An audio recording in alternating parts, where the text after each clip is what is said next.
అంటే రాజధాని అనేది ఒక మహత్తరమైన బౌద్ధం నడియాడిన ప్రాంతం అన్న అమరావతి.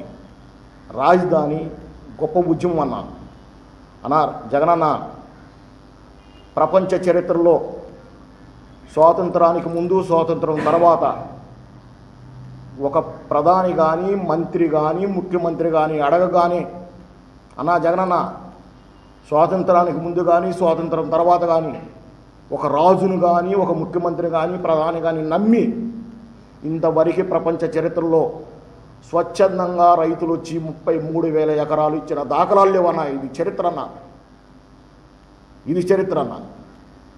1 ఎకరం 2 ఎకరాలు కోల్పోతే రైతు తన సర్వస్వాన్ని కోల్పోతాడు. అటువంటి క్రమంలో ఒక రక్తం బొట్టు చెందకుండా ఒక్కడికి కూడా ప్రాణహాని కాకుండా ఏ రైతుకు కూడా నష్టపరిహారం కాకుండా 33,000 ఎకరాలు స్వచ్ఛందంగా రైతుల దగ్గర నుండి సమీకరించడం అనేది చాలా గ్రేట్ అన్న ఇది. కాబట్టి మనం సహకరిద్దాం. ఆ 33,000 ఎకరాల్లో రైతుకు లబ్ధి చేకూరుస్తూ కొంత ప్రభుత్వానికి కార్యాలయాలు కడుతూ మరలా ల్యాండ్ బ్యాంకు సుమారు 10,000 ఎకరం ఉందన్న.